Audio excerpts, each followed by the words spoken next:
From the sands of The time, Apprentice of a Shadows, soul Part 2 of the awakens. Fall and Rise of Nebamon. Antro, when curiosity becomes a doorway, the scene begins with a soft desert wind, and a low flute is heard in the background. Before Nebamon's life unraveled into defiance and destiny, before he became the man whispered about in the halls of Wazit, there was a moment, quiet but dangerous, when curiosity first turned into apprenticeship. In Part 1, we witnessed a gifted youth haunted by visions, bold in his pride, and certain that hidden truths belonged to him alone. We saw the woman crowned with stars, the silent guide who watched him but would not yield to his demands. And we watched Nebamon begin his descent. Frustration, trespass, defiance. Tonight, his journey enters its next phase. This is Part 2, The Apprentice of Shadows, the story of the teacher he should never have met, the knowledge he was never meant to hold, and the shadow that began to grow inside him.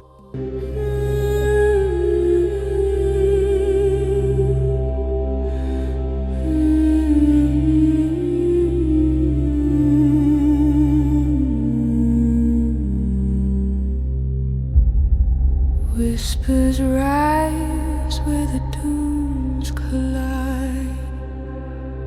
Section 1. The Man at the Edge of the Market. This scene comes with a market ambience. Clucking chickens, papyrus being rolled. Nebamon first noticed him during a scorching afternoon in Wazit's open market.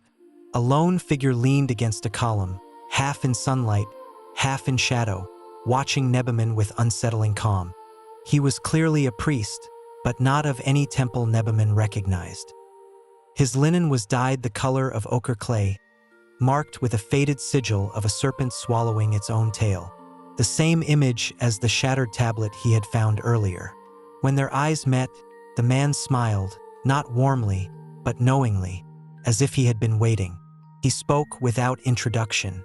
"You read what should not be read. You remember what others have forgotten. Walk with me." Nebamon hesitated for only a heartbeat, and then he followed. Golden sun bleeds on stone and sky. Shadows stretch like hands of time, carving truth in. Section 2. Lessons behind closed doors. The scene begins with a stone door sliding shut while entering an echoing chamber. The priest called himself Setapanank, though Nebamon suspected it was not his true name. He led the young scribe into a derelict storehouse near the old city wall, a place abandoned by official temples, claimed now by dust and secrets. There, Setapanank began his lessons, not of the gods, not of the hymns, not of the approved rites Nebamon had mastered, but of what came before, ancient symbols buried under centuries of political erasure, rituals used only by the earliest priest-kings, rites the modern clergy condemned as dangerous echoes. Nebamon listened, entranced. These teachings felt familiar, as if he were not studying them but remembering them, the very trait that had troubled his childhood instructors. Setapanank noticed. "Your memory is old," he said, "not like other boys. Some souls carry knowledge that refuses to die." The words struck Nebamon like a spark against dry grass. For the first time, someone confirmed what he had feared and secretly hoped his entire life. Secrets high. Golden sun bleeds on stone and sky.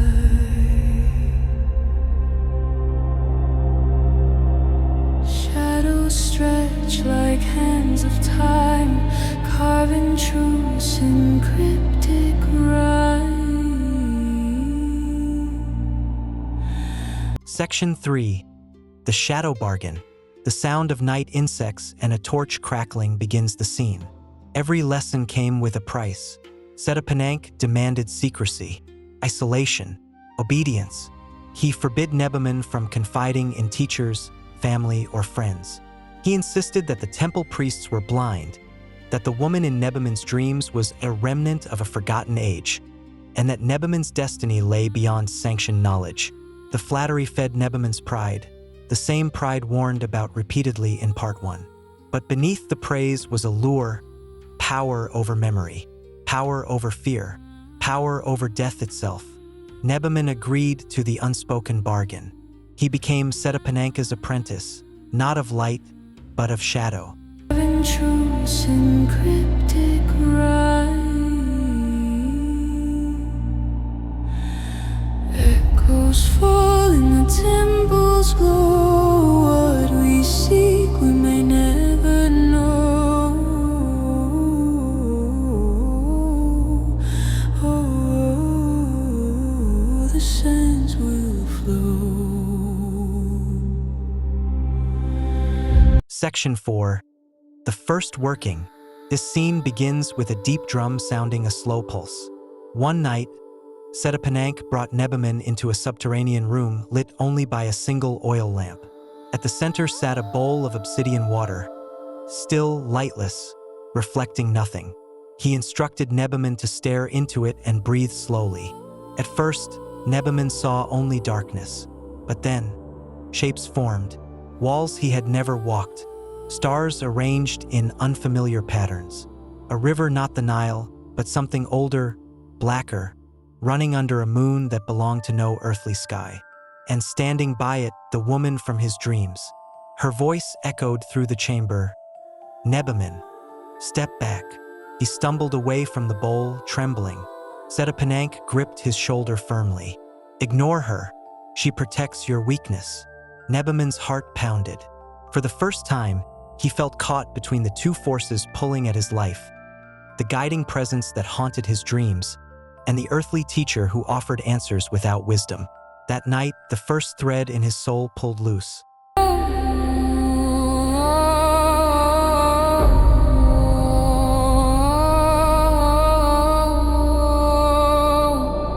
The sands will flow.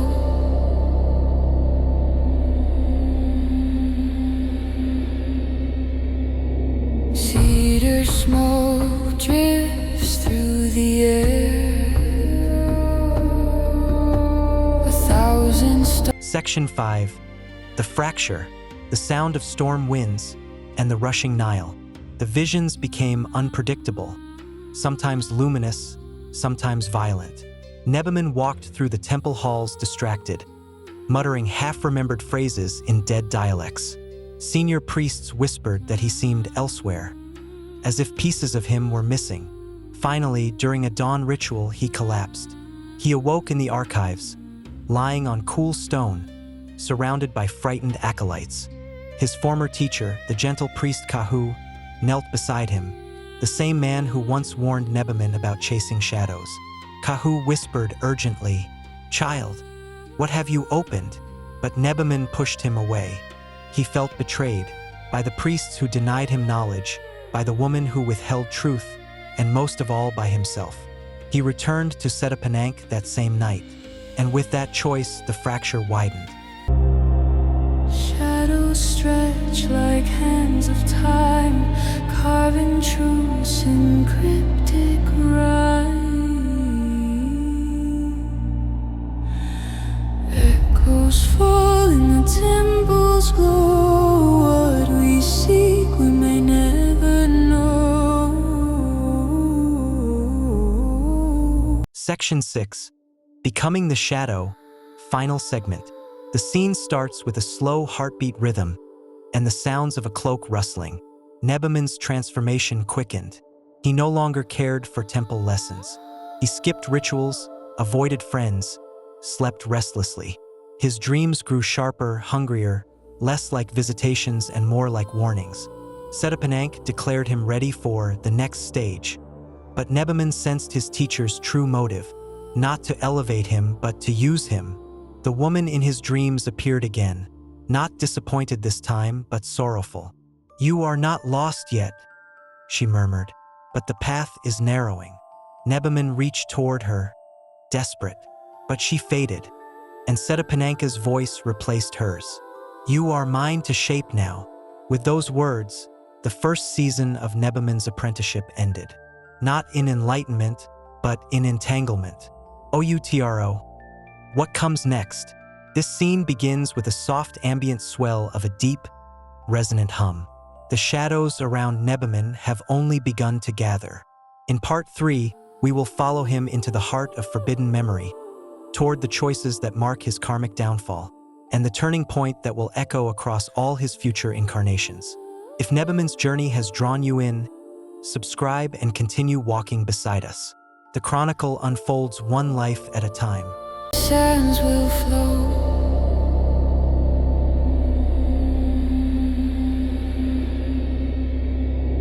Cedar smoke drifts through the air. 1,000 stars in a single stare. Chimes call out like a distant prayer. Special segment, Reincarnation in History and Mysticism. The scene includes a gentle lyre in a warm storytelling tone. Before we close, let's step briefly into the world behind the story. Reincarnation is not a single belief, but a tapestry woven across civilizations.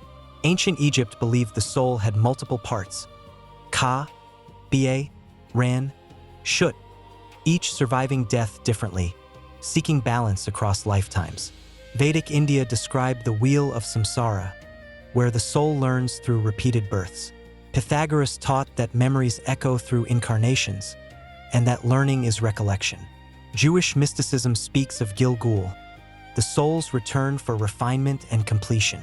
Early Christian mystics whispered that some souls were born many times, each life shaping spiritual maturity. Across cultures, the same quiet intuition emerges. The soul is a traveler, not a guest, a returning wanderer, not a passing visitor. Nebamon's tale is one thread in that ancient continuum, and together we'll follow it, life after life.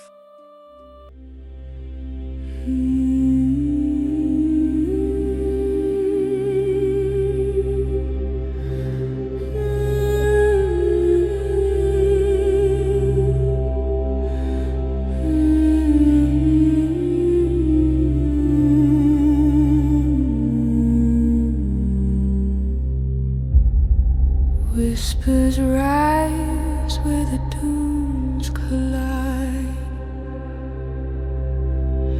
A serpent's path where secrets hide. Golden sun bleeds on From the sands of stone time, a soul awakens. sky.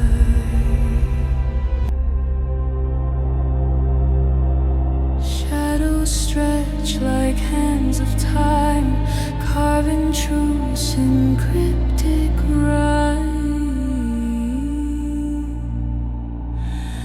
Echoes fall in the temple's glow. What we seek we may never know.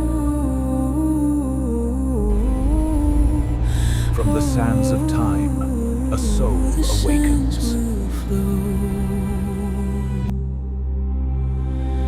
Cedar smoke drifts through the air, 1,000 stars in a single stare.